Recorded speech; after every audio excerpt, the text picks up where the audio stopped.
Captain Lisa Sullivan of the Galactic Confederation diplomatic vessel Harmonious Exchange felt her 3 hearts racing as she hurried through the curved hallways of her ship. Warning lights flashed along the walls, bathing the normally peaceful, blue interior in harsh red pulses. The ship shuddered again as another energy blast struck their failing shields.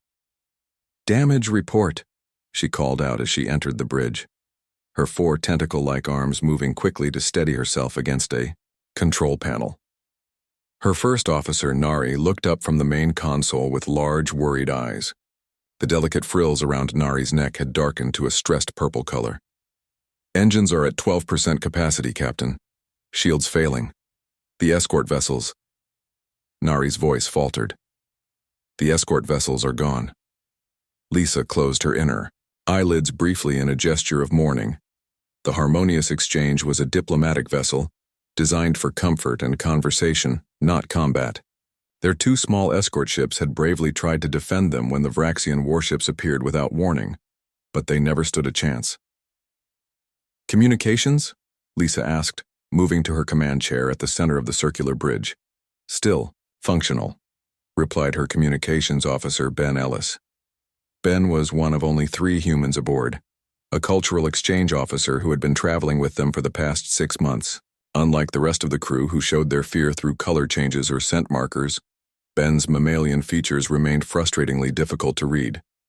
Only the slight tremor in his hands revealed his stress. "The Vraxians are jamming our distress calls on all standard Confederation frequencies," Ben continued. "They're being smart about it." Lisa's skin rippled with dread. The Vraxians were known throughout the galaxy as opportunistic raiders. They targeted isolated ships, captured the crews, and sold them to the highest bidders in the lawless regions beyond Confederation space. The Harmonious Exchange had been returning from a successful diplomatic mission when the Vraxians ambushed them in this remote sector. On the main view screen, Lisa could see the 6 Vraxian ships surrounding them. Dark, angular vessels that resembled predatory sea creatures from her homeworld. They were toying with the Harmonious Exchange now, disabling systems one by one rather than destroying the ship outright. The Vraxians valued live cargo above all else. "How long until they can board us?" Lisa asked her tactical officer. 20 minutes, maybe less," came the reply. Lisa looked around at her bridge crew, 12 beings from 8 different species, all diplomats and scholars rather than warriors. Further below decks were another 37 civilian specialists and their families. None of them deserved the fate that awaited them at the hands of Vraxian slavers. "Options?" she asked, though she already knew the answer. "We could self-destruct," suggested Nari quietly. "The Confederation would understand." Lisa's skin darkened at the thought. "No, I won't sacrifice everyone without trying everything possible first." She turned to Ben. "You said they're jamming standard Confederation frequencies. What about non-standard ones?" Ben blinked in surprise. "Well, yes, we could broadcast on other bands, but who would hear us? The nearest Confederation outpost is 2 days away at maximum speed." Lisa's tendrils curled thoughtfully. "What about Earth frequencies?" The bridge went silent. Even the warning klaxon seemed to quiet for a moment. "Earth?" repeated Nari with disbelief. "You want to call the Deathworlders?" Ben straightened in his seat, suddenly looking more alert. "Captain, that's actually not a bad idea. Earth maintains a network of listening posts throughout this sector. It's a long shot, but they might pick up a signal." Lisa knew why her crew looked shocked. Humans were the newest members of the Galactic Confederation, having been discovered only a century ago. They were barely tolerated by most species, regarded with a mixture of fear and fascination due to their unusual biology and the extreme conditions of their homeworld. Earth, classified as Planet X7734 in official Confederation records, was designated a death world, a planet so hostile that most galactic citizens couldn't survive there. High gravity, extreme temperature variations, dangerous levels of oxygen, and aggressive life forms made it a nightmare for most species.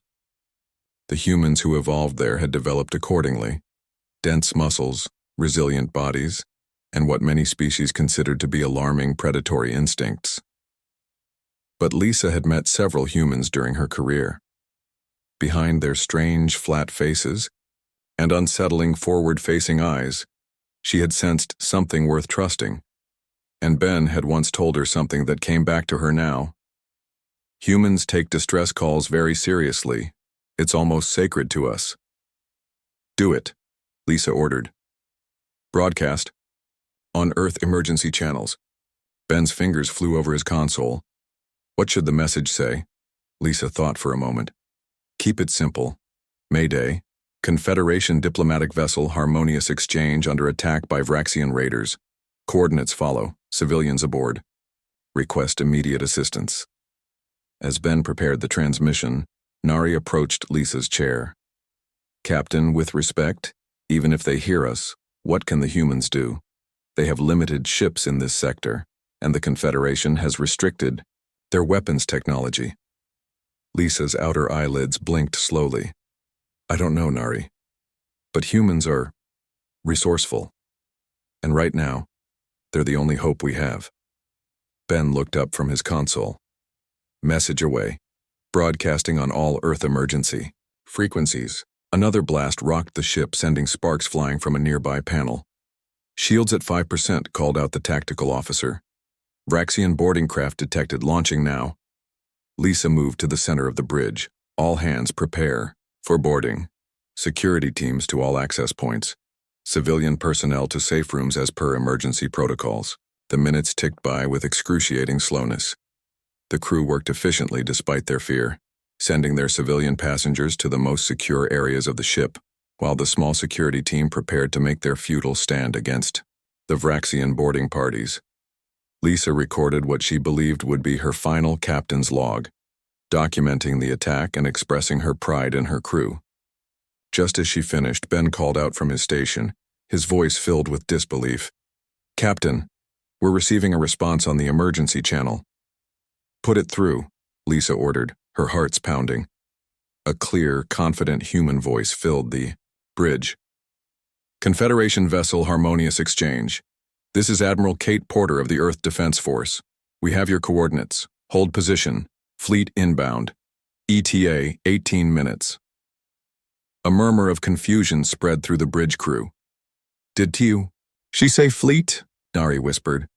Lisa stared at the view screen where the Vraxian ships continued their approach, unaware of what was coming. The humans didn't send aid, she said quietly. They sent warriors.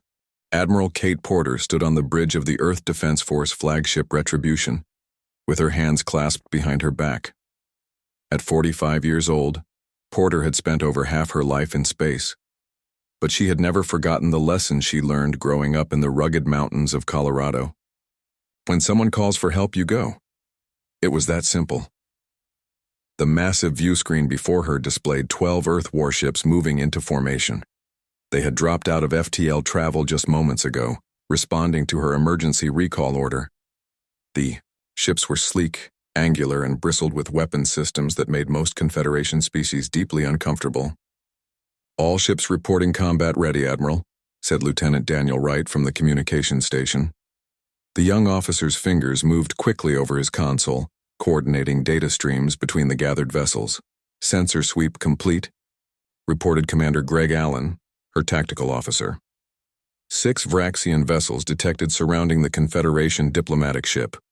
They've already launched boarding craft. Porter nodded, her expression grim. Time to boarding completion? 12 minutes, ma'am. And our ETA to weapons range? 10 minutes at emergency thrust. Porter's lips curved into a tight smile. Push the engines to 110%. I want us there in 8. Yes, ma'am, Commander Allen replied, relaying the orders.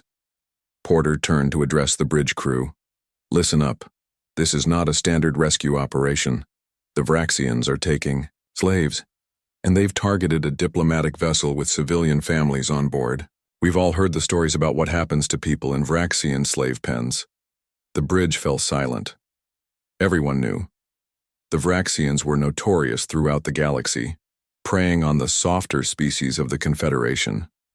The Galactic Confederation's policy of minimal military presence had made them easy targets. Prepare boarding teams, Porter ordered. Full combat loadout. I want our Marines ready to deploy the moment we arrive. What about the Confederation non-intervention protocols? Asked her first officer, Commander Jason Reed. Porter fixed him with a steady gaze. We were invited, Commander. Someone sent a distress call, and we're responding as any civilized people would. She turned back to the view screen. Lieutenant Wright, send a message to the Vraxians. This is Admiral Kate Porter of the Earth Defense Force. Release the Confederation vessel and withdraw immediately.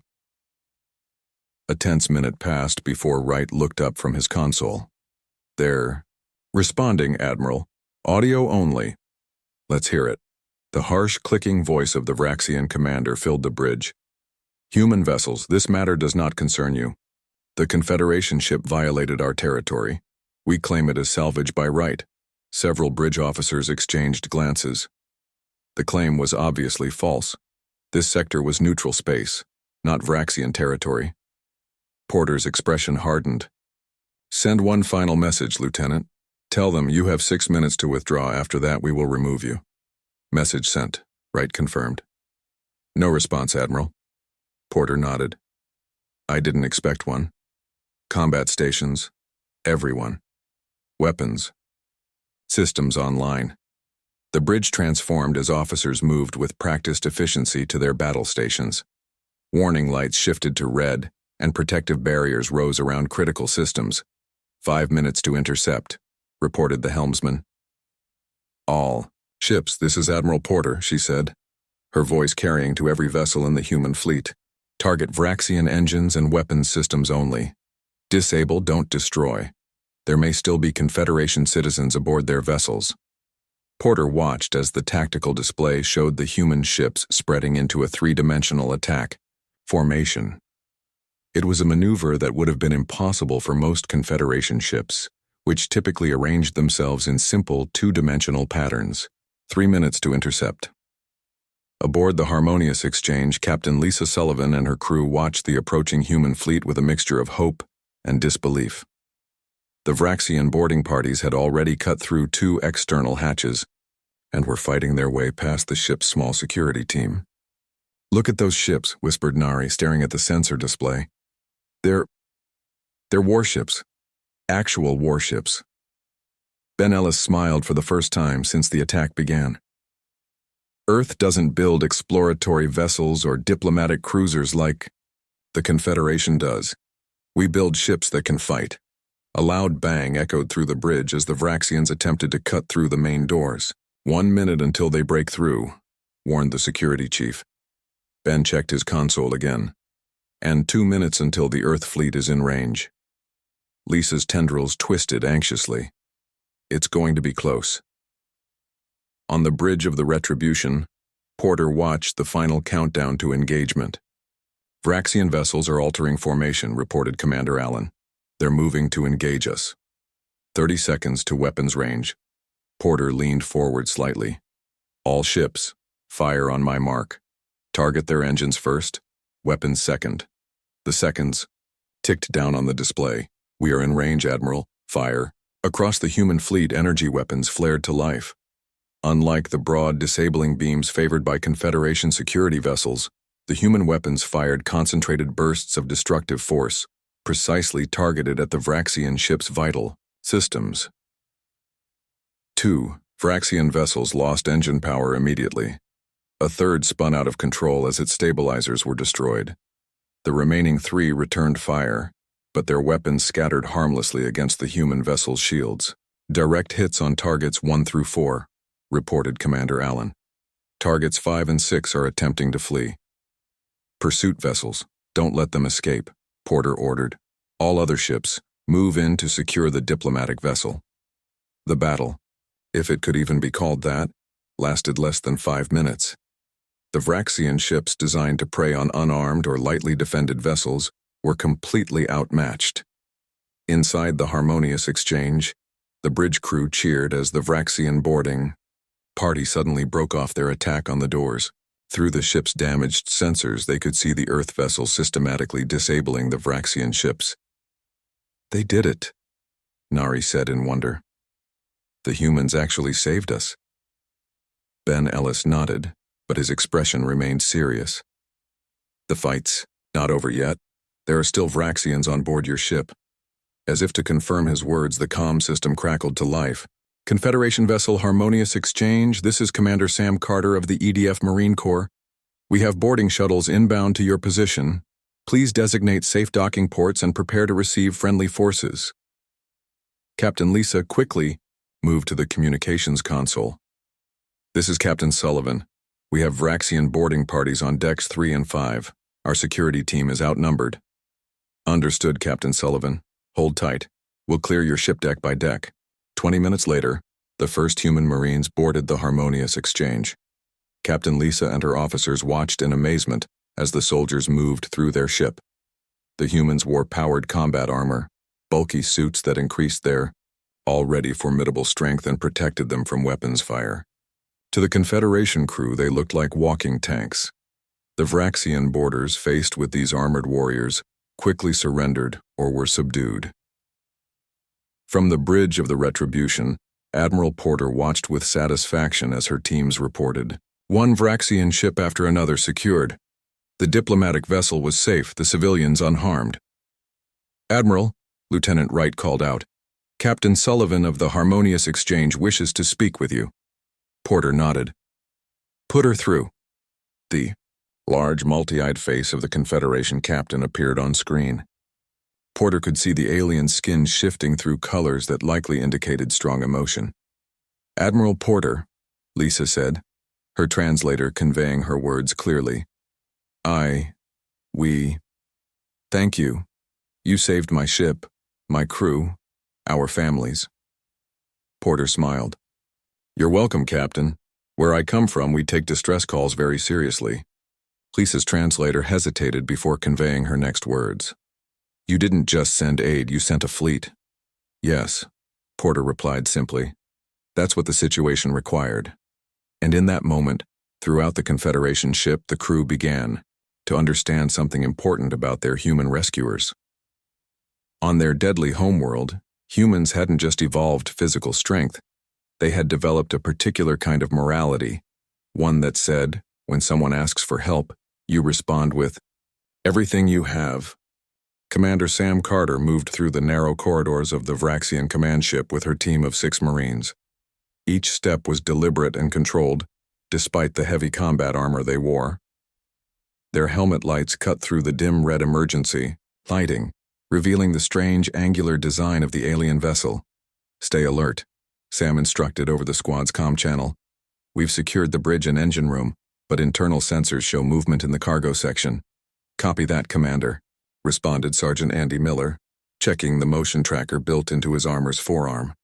Multiple signatures ahead, most not moving. Could be prisoners. Sam nodded inside her helmet. The primary mission of securing the Confederation diplomatic vessel had been accomplished with minimal resistance. Now they were sweeping the 6 captured Vraxian ships looking for intelligence and, based on past Vraxian activities, potential captives. The squad reached a sealed bulkhead marking the entrance to the cargo hold. The door was massive, clearly designed to contain whatever the Vraxians transported, or whoever. Breach it, Sam ordered. 2 Marines moved forward with cutting tools while the others formed a defensive position. The specialized plasma cutters made quick work of the locking mechanism. With a hiss of hydraulics, the heavy door slid open. The stench hit them first. The unmistakable smell of too many bodies kept in too small a space for too long. Sam's helmet filters automatically adjusted, but the knowledge of what that smell meant filled her with cold anger. Lights up, she commanded, and the squad's shoulder-mounted floodlights activated, illuminating the cavernous cargo bay. What they saw stunned even these battle-hardened soldiers. The hold was filled with rows of transparent containers, stasis pods, each about the size of a coffin. Inside each pod was a sentient being. Some were species Sam recognized from Confederation records. Others were completely unfamiliar. All were clearly prisoners. My God, whispered Sergeant Miller. There must be at least 100 of them. Sam approached the nearest pod. Inside was a small blue-skinned being with delicate features, similar to the species on the diplomatic vessel they had just rescued. The being's 4 eyes were closed in the artificial sleep of stasis, but Sam could see the rapid movement beneath, the lids that suggested the stasis was imperfect. The prisoner was dreaming, possibly suffering. "Carter to Retribution," Sam said into her comm. "Admiral, we found something you need to see. Patching in my helmet feed now." On the bridge of the Retribution, Admiral Kate Porter watched the video feed from Commander Carter's helmet with growing horror. The camera panned across rows of stasis pods, each containing a prisoner. "How many?" she asked, her voice tight.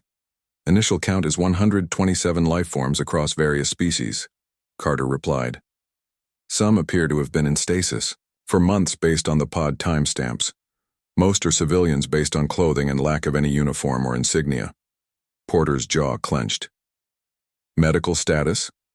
"Stable but stressed. The Vraxian stasis technology is crude by our standards. It keeps them alive but not comfortable." Porter turned to her communications officer. "Lieutenant Wright, contact the Confederation vessel. Their captain needs to see this." Minutes later, Captain Lisa Sullivan watched the same feed on the bridge of the Harmonious Exchange. Her skin had paled to a sickly gray, and her tendrils trembled. "Those are people from all over the Confederation," she said, her voice translated into English for the humans. "I recognize Ellerons, Tuckens, even a family of Rydia. Some of these species have reported missing ships over the past year." "This isn't just opportunistic raiding," Porter observed. "This is a systematic slaving operation." Lisa's large eyes blinked rapidly in distress. "The Confederation Council has repeatedly dismissed such claims as isolated incidents." Porter's expression hardened. "Well, they can't dismiss this evidence. We've found similar pods on 3 of the 6 Vraxian ships, over 300 captives total." Back on the Vraxian command ship, Sam Carter and her team had begun the delicate process of reviving the prisoners. Their medic, Specialist Julie Evans, carefully adjusted the controls on each pod. "We need to wake them slowly," Julie explained to the rest of the squad. "Too fast and they could go into shock. Their bodies need time to adjust." The first pod hissed open. Inside was a tall, willowy being with silver skin and 4 arms. The alien's eyes fluttered open, 3 large orbs that shimmered with an inner light.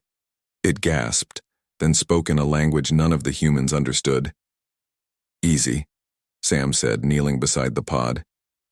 She activated her translator, which had been loaded with all known Confederation languages. "You're safe now. We're here to help." The translator conveyed her words, and the alien stared at her in disbelief. Who are you?" the alien asked. "Commander Sam Carter, Earth Defense Force. We intercepted the Vraxian ships that captured you. All prisoners are being freed."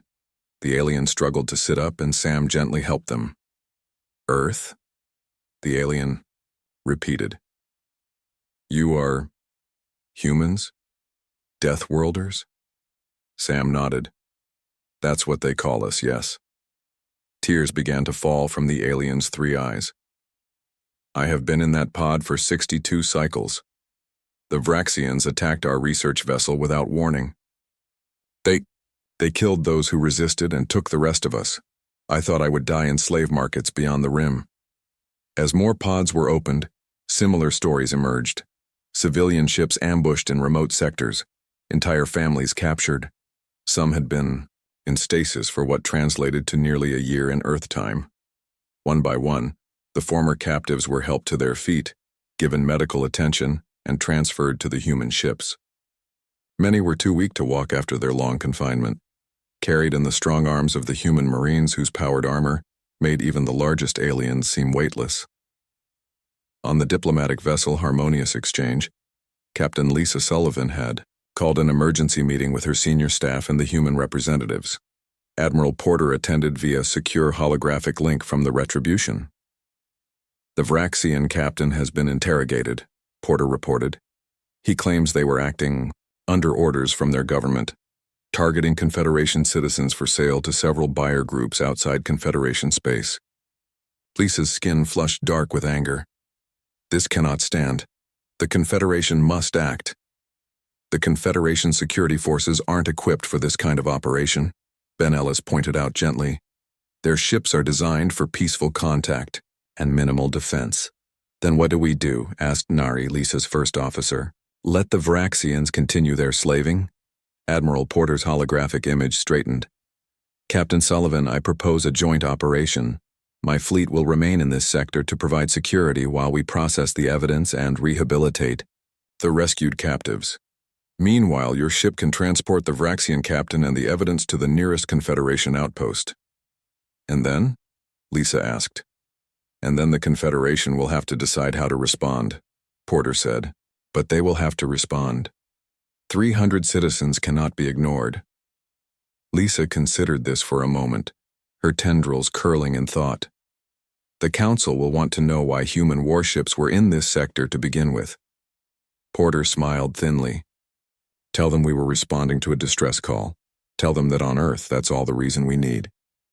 As the meeting concluded, Ben Ellis stayed behind to speak with Captain Lisa. You're beginning to understand us better now, aren't you? He asked quietly. Lisa's 4 eyes focused on him. Your people evolved on a world that tried to kill you every day. It made you strong, resilient, but it also made you protective of those who cannot protect themselves. Ben nodded. The harsh conditions of Earth taught humans a simple truth. Survival depends on cooperation, on helping each other. When someone calls for help, we come, not because of treaties or political considerations, but because that's who we are. Lisa looked out the viewport at the Earth vessels surrounding her ship, ships designed for war in a galaxy that had largely forgotten it, crewed by beings who had evolved on a planet most Confederation species considered uninhabitable. Deathworlders, they called them. But perhaps, Lisa thought, that name missed something important. Perhaps these humans were exactly what the galaxy needed, protectors who understood that sometimes peace must be defended. 3 days after the battle, Captain Lisa Sullivan stood in the vast conference room aboard the human flagship Retribution. The room was designed to accommodate beings of many different sizes and environmental needs, with adjustable gravity sections and atmosphere barriers for species with incompatible breathing requirements. Even so, the gathering was unusual. Representatives from Earth Defense Force, the rescued prisoners from 12 different species, and the hastily assembled Confederation Emergency Response Team that had finally arrived. Lisa observed the Confederation, officials with mixed feelings. They had taken nearly 3 days to respond to the incident, arriving in sleek, gleaming ships that had clearly never seen combat. Their delegation was led by Security Commissioner Elor, a tall, willowy Ilaran with pale green skin and eyes that seemed to take up half his face. You had no authority to intervene in Confederation affairs, Commissioner Elor was saying to Admiral Porter. His translator conveyed his words in perfect English, but couldn't hide the dismissive tone. While we appreciate the rescue of our diplomatic vessel, your military action against the Vraxians could destabilize relations throughout the sector. Admiral Porter remained calm, but Lisa noted the subtle tension in her posture, the stance of a predator restraining itself. The human admiral wore her formal uniform, dark blue with silver trim, and decorations that Lisa assumed represented past service. With respect, Commissioner, Porter replied evenly. We responded to a distress call as required by both Earth law and galactic conventions.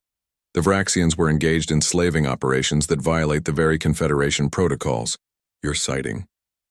But the level of force, began the Commissioner, was precisely what was needed, interrupted Lisa, surprising herself with her vehemence.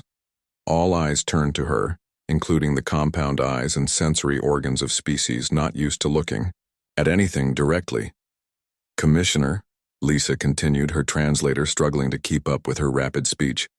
I've reviewed the combat logs. The humans disabled the Vraxian vessels with minimal casualties. Only 2 Vraxian crew members were seriously injured, none killed. They then freed 347 captives who would have been sold into slavery, including, I might add, 3 Ilaran diplomats who disappeared last cycle. Commissioner Elor fell silent, his skin flushing a deeper green in what Lisa recognized as embarrassment. One of the rescued prisoners stepped forward, a Tucken scientist whose feathered crest was still ragged from long confinement. "I was in that stasis pod for 8 months, she said, her beak clicking with emotion. "My research vessel was taken by the Vraxians while we studied star formation in the Pelori sector. We submitted 14 distress calls to Confederation security. None were answered. Murmurs of agreement came from the other former captives, similar stories of unanswered calls for help, of the Confederation's inability or unwillingness to protect its citizens in outlying areas. Admiral Porter waited for the voices to quiet before speaking again. "The Vraxian prisoners have been transferred to your custody, Commissioner, along with evidence of their operations spanning at least 2 years. We've also provided the coordinates of 3 additional Vraxian outposts we discovered in their databanks." "And what do you expect in return for this assistance?" asked the Commissioner warily. Porter smiled, and this time it reached her eyes. "Nothing. That's not why we came." The Commissioner's 4-fingered hand twitched in confusion. "I don't understand." Ben Ellis, who had been standing quietly beside Captain Lisa, stepped forward. "If I may, Admiral." At Porter's nod, he addressed the Confederation representatives. "I've served as a cultural liaison between Earth and the Confederation for 3 years now," Ben explained. "In that time, I've noticed a fundamental misunderstanding about humans. You see us as aggressive, unpredictable, and dangerous.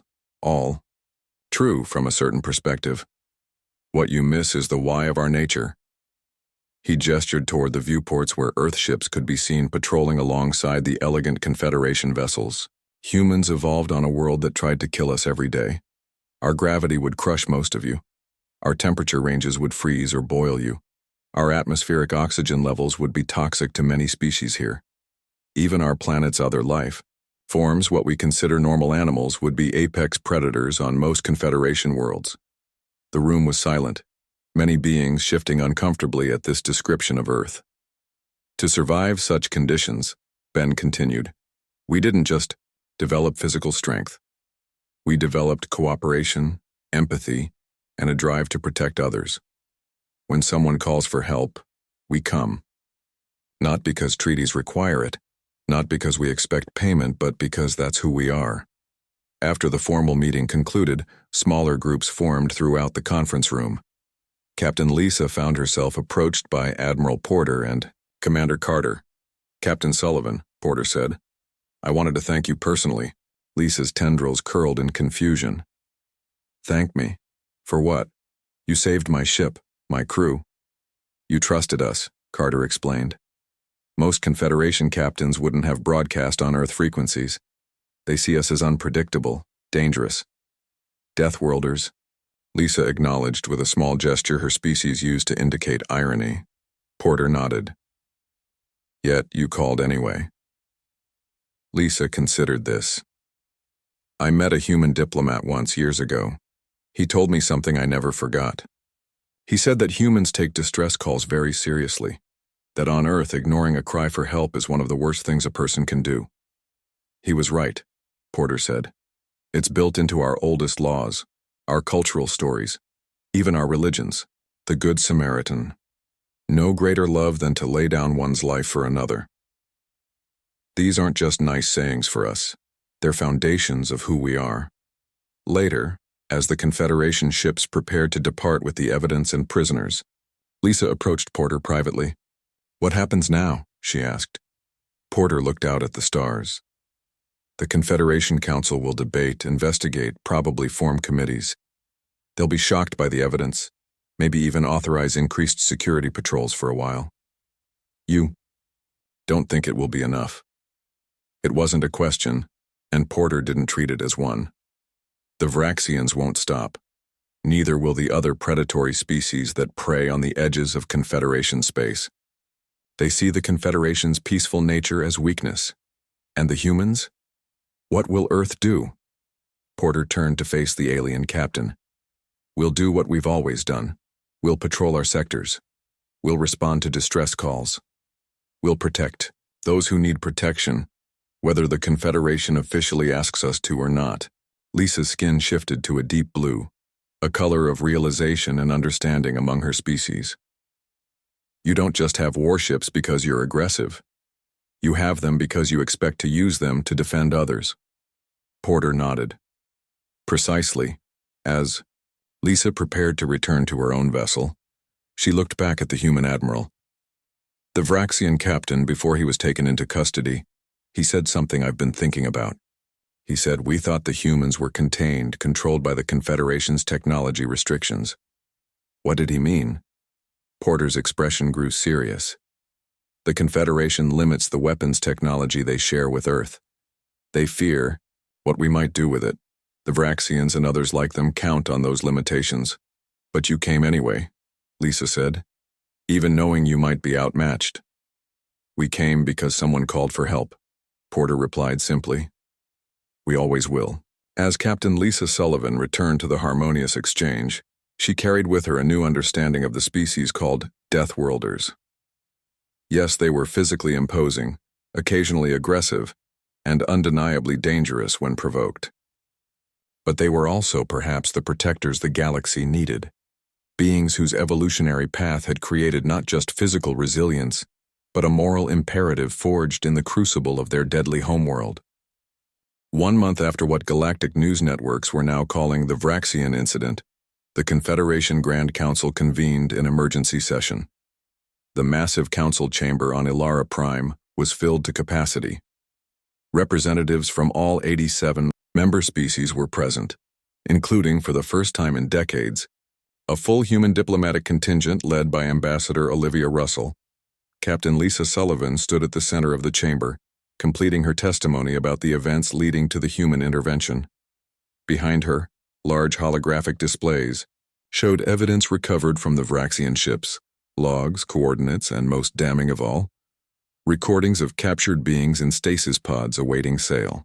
In conclusion, Lisa said, her voice steady despite the pressure of addressing the highest authority in the Confederation, if not for the human response to our distress call, my ship, crew, and 37 civilian passengers would have been lost. Furthermore, the 347 prisoners rescued from Vraxian custody would still be waiting to be sold as slaves beyond Confederation space. The chief counselor rose from her seat. She was an ancient Drevian named Shala, her translucent skin revealing the slow pulse of her 3 hearts. For over 2 centuries, she had guided the Confederation's peaceful expansion. Thank you, Captain Sullivan, Shala said. Your testimony has been most illuminating. She turned her attention to the wider chamber. The question before us today is how to respond to this human intervention, which, while beneficial in outcome, represents a concerning display of military capability from a species many still consider unpredictable. A low murmur spread through the chamber. Several representatives from species particularly wary of humans shifted uncomfortably in their seats. Ambassador Olivia Russell stood, her small stature belying the gravity of her presence. At 52, she had spent most of her adult life trying to bridge the gap between Earth and the wider galactic community. Honorable counselors, Olivia began, I understand your concerns. Humans come from a world you call a death world, a place of extreme gravity, temperature variations, and aggressive life forms. We evolved not just to survive there, but to thrive.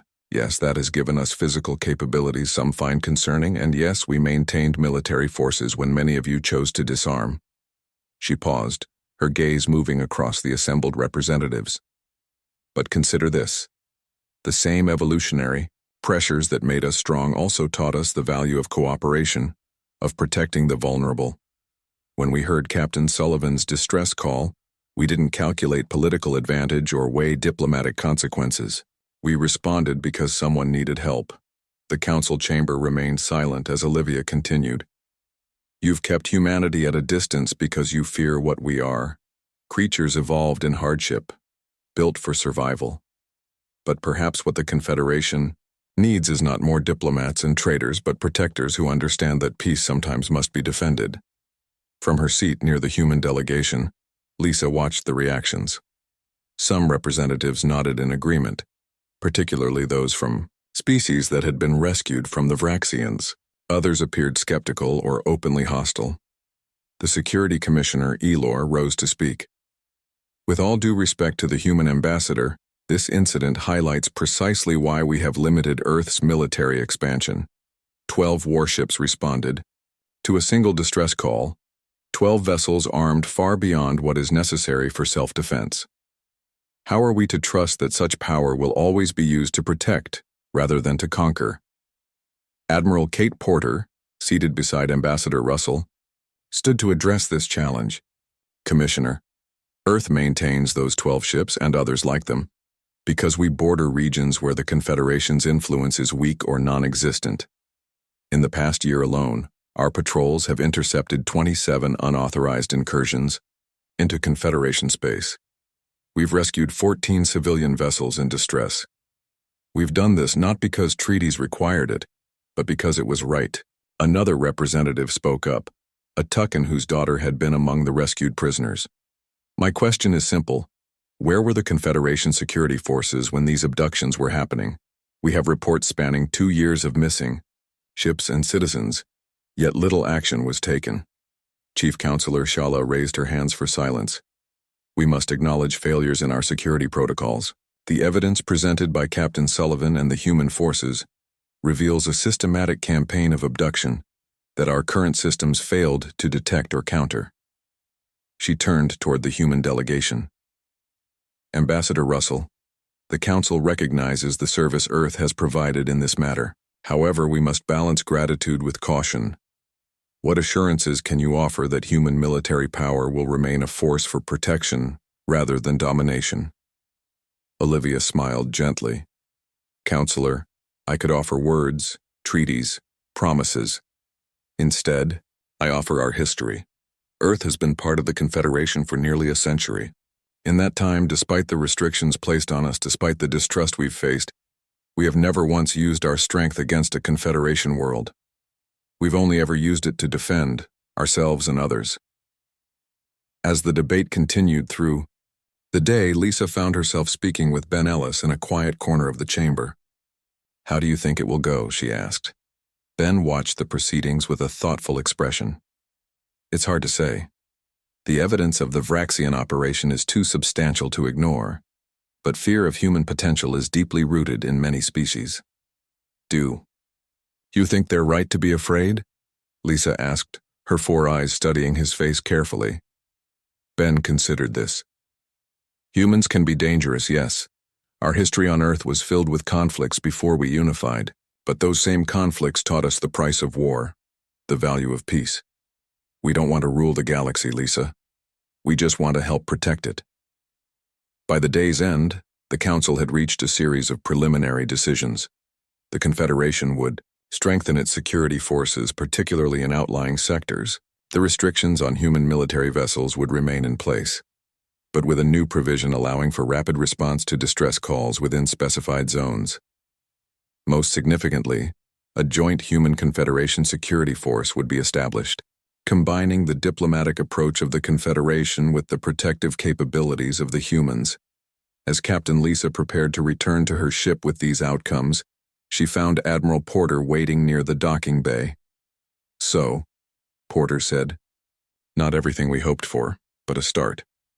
Lisa's skin rippled in a pattern of cautious optimism. The Council moves slowly, but this is significant progress. Many species are beginning to see humans differently. Porter nodded.